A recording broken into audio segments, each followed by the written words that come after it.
Hi boys and girls, this is lecture 1.1 in Unit 1.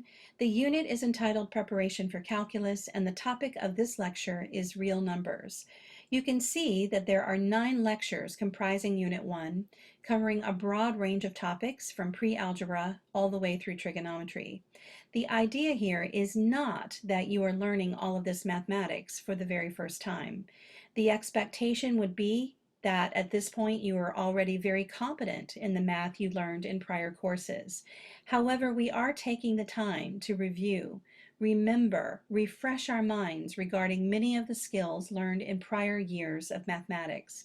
Everything we do in this course is designed to prepare you for the AP exam. So as I present these topics, there will be an emphasis on what is most relevant for calculus. Please don't feel as though it's a waste of your time to review some of the simpler skills listed here. Rather, think of it as the mental warm-up needed to be prepared for what is to come. You would never approach a strenuous physical activity without warming up a bit, perhaps beginning with simpler warm-ups leading to more intense ones. This unit will provide exactly that type of mental warm-up so that you'll be prepared for the strenuous mental activity to come. In fact, for most of this unit, I'm going to ask that you not use an external calculator. Rather, use the one given to you by your creator. Your mind, your pencil, and your paper. These are the 3 tools I want you to use in applying yourself to the problem-solving process as presented. I won't be using a calculator for this lecture, and I'm going to ask that you not use a calculator for the associated assignment. Don't feel as though this request is unnecessary mental roughness. Embrace and enjoy what you were created to do and indeed well equipped to do with just your mind. Now let's begin. The topic is real numbers, and you've probably seen a diagram like this before, which categorizes the numbers that we'll be using by characteristic or type. The innermost set of numbers is called the natural numbers, also known as counting numbers 1, 2, 3. That's contained within the set of whole numbers, which adds 0, which is contained within the set of integers, which adds negative numbers, and of course that's contained within the set of rational numbers, which adds parts of numbers, fractions, and well-behaved decimals. Well-behaved decimals are those which terminate or which have some sort of repeating pattern that you can quantify. We have over here our irrational numbers. These are numbers like pi and e and the square root of 2.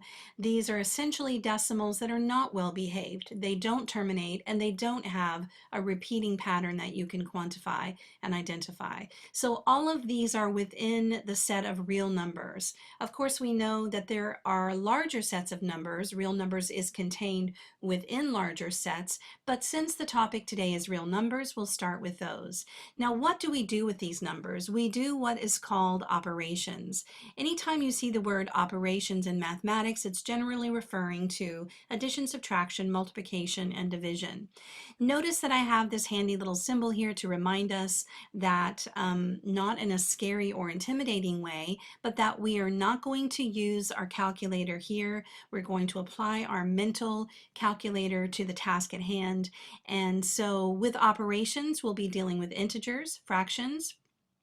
We will revisit order of operations. We'll also end our lecture with a brief discussion of percents, proportions. Again, no calculator allowed for this particular lesson. I think we have emphasized that point enough by now. Here we have operations with integers. Notice that this little graphic here is a reminder of the rules that you use for adding, subtracting, multiplying, and dividing signed numbers. You probably remember this, and so I have it here for your review, but I'm not going to go into detail. Let's go ahead and get started with some practice. Remember, when you're adding numbers that have different signs, you have to determine which of the numbers is the larger essential quantity. In this case, it's negative 75 or 75. And since that's negative, we know that our answer will be negative. But to get the numerical part of our answer, we have to subtract the 2 numbers. So 75 minus 42, that's supposed to be a 4, is 33. This gives us a negative 33 as our answer. Notice here we're being asked to multiply two integers. Since they have the same sign, we know our answer will be positive. Now you don't have to write the plus sign for your positive answer. I'm just doing it for demonstration purposes. 13 times 4 is 52, so your answer here is positive 52. Notice that you have negative 87 minus 3. It's a good idea to change subtraction into an addition problem. So this is really negative 87 plus negative 3. When you're adding two negative numbers, you know your answer is going to be negative, and you add the two values of the numbers to get the numerical part of the answer. Negative 90 is the answer. Here again, we're going to go ahead and change this subtraction to an addition problem. That's 14 plus negative 27. Since the larger essential quantity is 27, our answer will be negative. To get the numerical portion, we subtract 14 from 27, we get 13, and therefore our answer is negative 13. We're being asked to divide here, and when the signs are different with multiplication and division, the answer will be negative. 42 divided by 3 is 14. The answer then, negative 14. Once again, adding numbers that have different signs, the larger essential quantity here is a positive 40. Therefore, our answer will be positive, but we get the numerical part of the answer by subtracting the values of the two numbers, and that means our answer, therefore, is positive 16. Moving on, let's do some operations with fractions. Now, notice that some of these numbers are positive and negative. Therefore, the rules that we use for signed numbers apply here as well. But, of course, using fractions brings added complications since there is the denominator issue. Remember that when adding and subtracting fractions, you need a common denominator. Not so with multiplying and dividing. This little graphic is a reminder of the rules that you need to use for your perusal. First, we're being asked to add two fractions that, of course, do not have the same denominator. Hopefully you realize that the common denominator is 21, so we're going to convert both of these fractions to fractions that have a denominator of 21. For this first fraction, that means we'll need to multiply top and bottom by 7 over 7. For the second fraction, we'll need to multiply top and bottom by 3 over 3. This gives 35 plus 6, and now that the denominators are the same, we can add the numerators and get 41 over 21, which is reduced. Now we are not going to change this to a mixed number. Of course, we're not going to change it to a decimal either. With higher mathematics, we want our fractions reduced and improper. Do not change to a mixed number. Notice in this case that we're subtracting a negative number. Hopefully you remember that that actually means you'll be adding here. So we, again, do not have a common denominator, but you probably realize that the common denominator is 36. And so we're going to have a negative number with a denominator of 36 added to another number with a denominator of 36. This first fraction will be changed by multiplying by 9 over 9, the second one by 4 over 4. This then becomes a negative 9 over 36, negative 1 times 9, and then 2 times 4 is 8. Now that the denominators are the same, you can add the numerators and get negative 1 over 36 as your answer. Now, in both of these cases, we found the common denominator by multiplying the two current denominators. But that's not always the case. It just so happened in these two problems, those were the common denominators. In letter C, we're being asked to multiply. One number is positive, one number is negative, and so we know that our answer is going to be negative. With multiplying fractions, you just multiply the two numerators, multiply the two denominators. This becomes 56 over 15, which is reduced. We keep it improper, and that's our answer. For letter D, we're dividing two negative numbers, which means our answer will be positive. Once again, you don't have to put the plus sign there. I'm just doing it for demonstration purposes. But also remember with dividing fractions that you really need to change it into a multiplication problem. You're going to multiply by the reciprocal of the second fraction. In doing so, yes, we multiply numerators and denominators, but let's do some canceling first, just to make these numbers more reduced before we do the multiplication. Since the answer is positive now, that's going to give us 3/5 as our reduced answer. Moving on to order of operations. Once again, here are the rules that we follow. This is a deceptively simple topic, but often we make careless errors if we're rushing or not paying attention to some of the details. Peruse this review as necessary. Always please excuse your dear Aunt Sally or mine. And now let's move on to these examples. We always do what's in grouping symbols first, so I'm going to rewrite this problem with only that one operation completed. 4 divided by 2 is 2. Now, multiplying exponent plus minus, we're going to do the exponent next. 8 times 4 plus 7 minus 2. Multiplying and adding and subtracting means we multiply first. 32 plus 7 minus 2. Now, adding and subtracting from left to right gives us 39 minus 2, or 37. In the second example, we have two sets of grouping symbols. And so let's do the operations that are contained within. This becomes -4 quantity cubed divided by 4 squared minus 7. And then we need to go back and do the exponents. 4 times -4 cubed is -4 times -4 times -4, which is -64. 4 squared is 16. And then minus 7. Multiplication, division, subtraction. We're going to do the multiplication and division in order from left to right. Just a little side note here, if this were plugged into your calculator would see this little section right here as a fraction and do this operation first, which is out of order. Not that we're using our calculators, of course, but I'm just saying if. And so we need to realize that as handy as our calculators are, because of some syntactical things, we may find that we get the wrong answer occasionally. So we will say no to the calculator here, knowing that we should be multiplying these two numbers together first. 4 times -64 is -256 divided by 16 minus 7. Then do the division, which gives you -64 minus 7. And finally, -71 is your answer. Here in parentheses, we have several operations to do first, but how tempting is it for us to go ahead and subtract 5 from 120? Don't do it, boys and girls. That is out of order.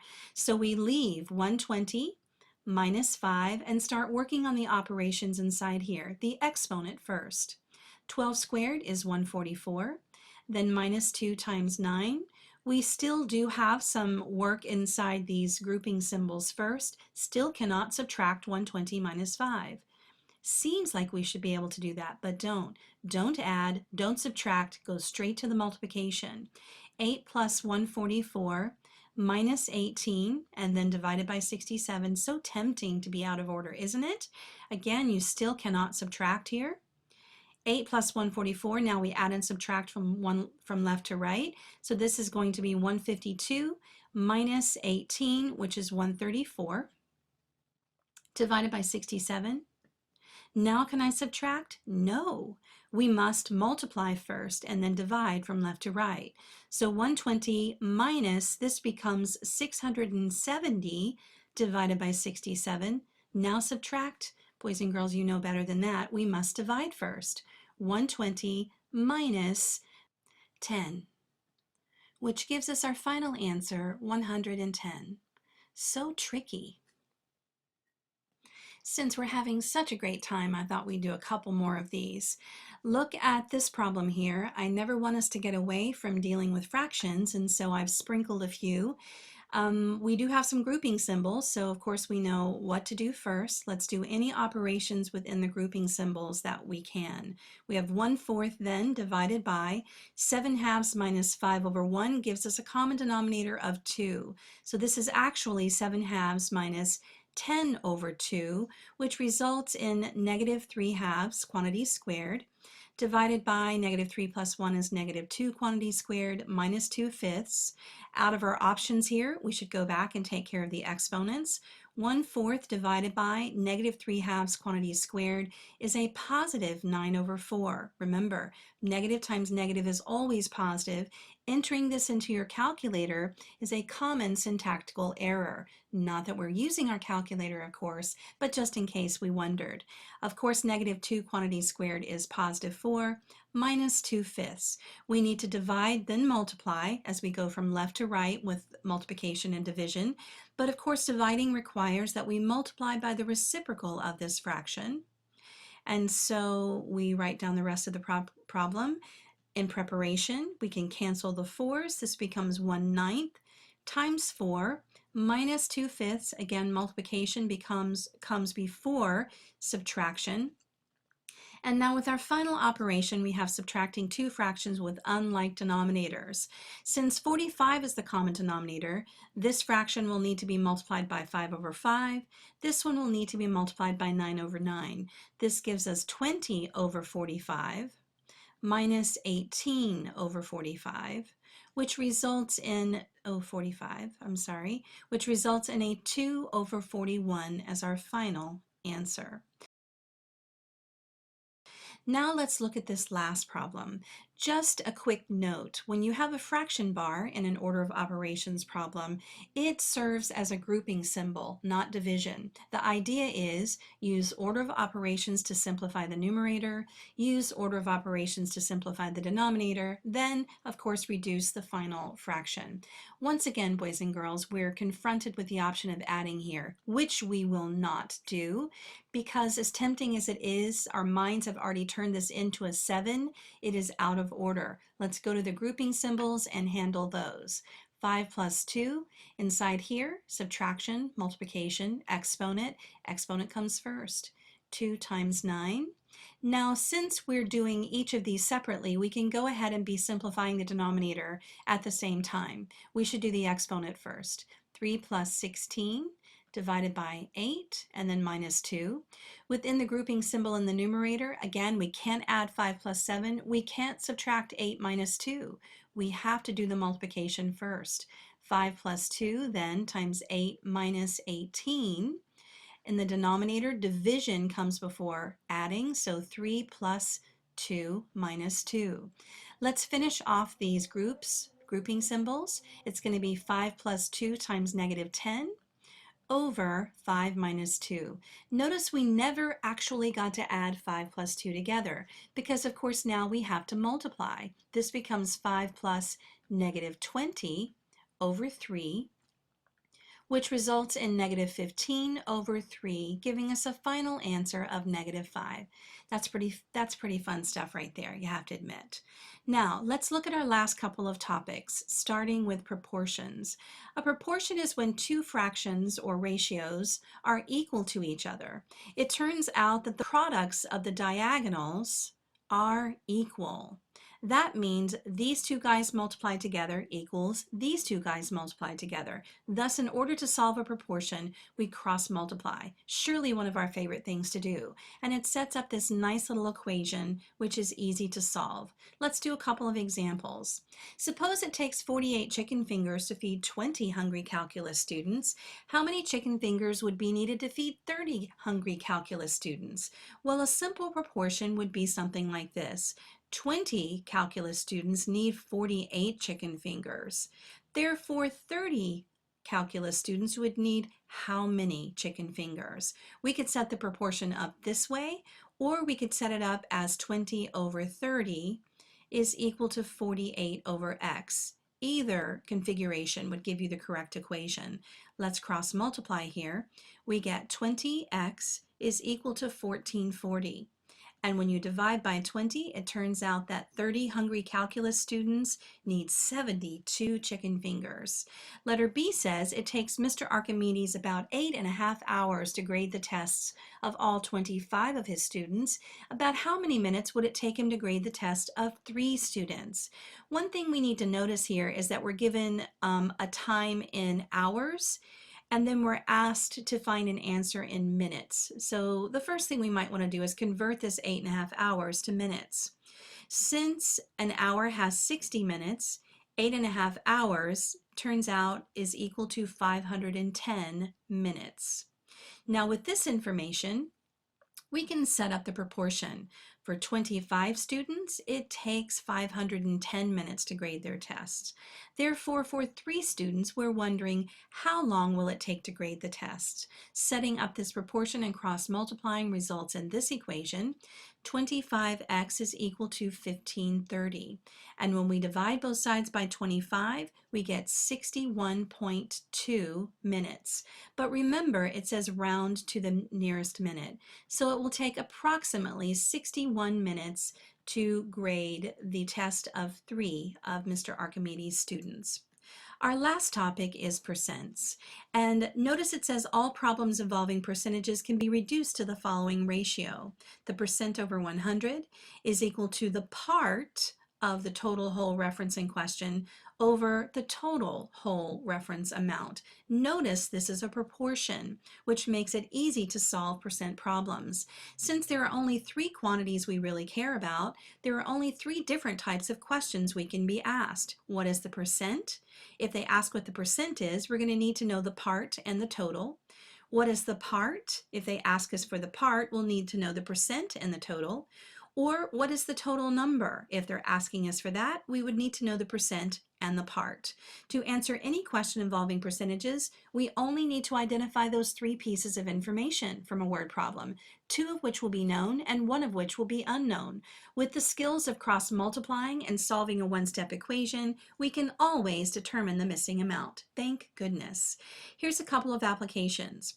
32 questions are on a test. If Leibniz got 75% of the questions correct, how many questions did he get wrong? Well, 32 is the total part. And of course, 75% is the percent part, so they're asking us to solve for a part. But notice that Leibniz got 75% of the questions correct. So the part that we'll find is the number of questions he got correct. Then we'll have to do a second step to figure out how many he got wrong. But let's set up our proportion. 75 over 100 is equal to how many questions out of 32? We're going to end up first, of course, finding how many questions he got correct. Cross multiplying here gives us 100x is equal to 2400. Therefore, x is equal to 24. This is the number of questions that he got correct, but since they're asking us how many he got incorrect, we'll need to do a simple subtraction problem to find out that he got 8 questions wrong. Sorry, Mr. Leibniz. The second problem says that the Newton High School basketball team plays 44 games during their season. I bet this is a total. So far, they've won 11 games. Maybe this is a part? How many more games must they win in order to win at least 85%? Here's the percent. Okay. Now, it seems odd that we have all 3 pieces here, but let's dissect what's happening. They've won 11 games so far, and we really want to know how many games they would need to win in order to have an 85% winning percentage. So we're not actually going to use this piece of information in our proportion. We're going to say 85 over 100 is equal to how many games out of 44 to find out, first of all, how many games would actually result in an 85% winning percentage. This gives us this equation when we cross multiply. We end up with 3740 here, and dividing by 100 gives us 37.4. Now you may be tempted to round down, but realize that if you do so, going down to 37 games, then you'll be just under 85%. But the question says we want to win at least 85%. So for this problem, it is important to round up to 38 games. Yes, it will be slightly over 85%, but it won't be under, and that's what we need here. Of course, we need to know how many more they need to win since they've already won 11, and subtracting 11 from 28 gives us that they need to win, something strange happened there, let's fix it, 27 more games. Good luck, Newton High School. That's the end of today's lecture, boys and girls, but since we have discussed proportions in this lesson, I thought it might be interesting to end with a look at the golden ratio. You can see the Greek letter phi is used to represent this proportion, and the proportion is formed when you set up a ratio with links A and B and equate it to another ratio with links A plus B to A. The proportion that's formed defines the golden rectangle, and you can see some of those rectangles here. These rectangles define the properties of what is called the golden spiral. This is also called the Fibonacci spiral, because its proportions are based on the Fibonacci sequence.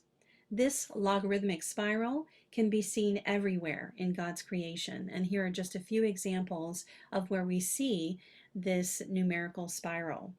Clearly, God is very mathematically minded, and mathematics provide the blueprint for everything He created. Of course, God created mathematics. Yes, He did. And once He did, I am certain He said, "It is good." He may have said, "It is very good." I'm not sure which He said there. When we take the time to study mathematics and we are able to see beyond the physical to the underlying mathematical structure that God put into place, we will grow in our knowledge and understanding of Him, and we will feel His pleasure. That's what we'll be doing this year as we study the mystery and wonder of calculus. I look forward to it, boys and girls. God bless you.